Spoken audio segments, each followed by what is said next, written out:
mga kabakal. Set up ko dito yung machine. Rebel 235. 15 kilos na wire, 0.8. Ayan. Tapos, doon namin pinasok. Doon yung sa likod. Yung position nila mga kabakal. Ayan.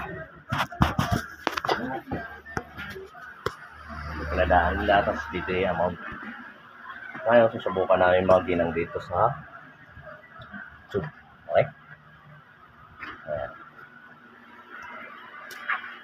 Shout out po yung mga kabakal natin nandito. Dito po tayo sa may Parañaque mga kabakal.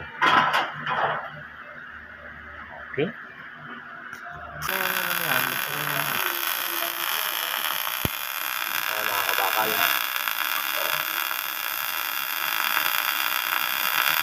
Yan ang adjustment niya na kagaya na rin dun sa ano namin na naka-manual ba? Yes. Kasi pag may mga materialis kami matatapal o maninipis o babaan naman yung tira ganun lang yung ginagawa namin. Kaya ito wakas na din ako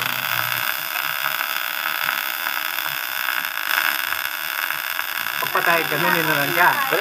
Pwede mo lang. Pwede mo lang. Parang starting pala ito. Oo. Kahit wala na yan, yung Kahit wala na yung sabit na yan. Yung malapit na.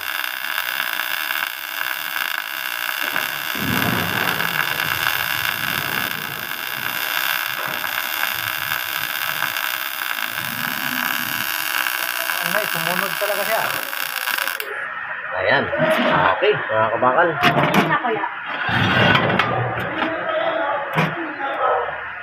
Yun, flat ha?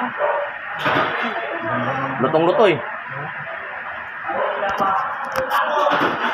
Pwede pa ito palakihan ng konti yung Lapad? Yung lapad niya. Lakas-lakas mo yung multahe. Oo. Tapos, ang migware, Ang may wire, same lang. same lang. Para lumapad yung hulo sa... Dito sa isa kasi parang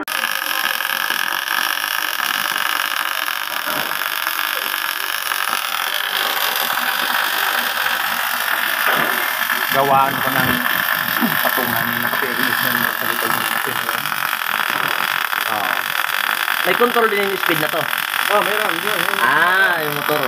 Gusto mong kabilis, ilipat mo lang. Oo. Hindi, yung manumano eh. Yung adjustment na pa ganun. Saan? Di ba, mayroon mga knob. Mayroon yun. So dito, manumano lang naman to. Yung sa amin yun. Yung sa may takip na. May speed on. Yan. Tama na. Tama lapad.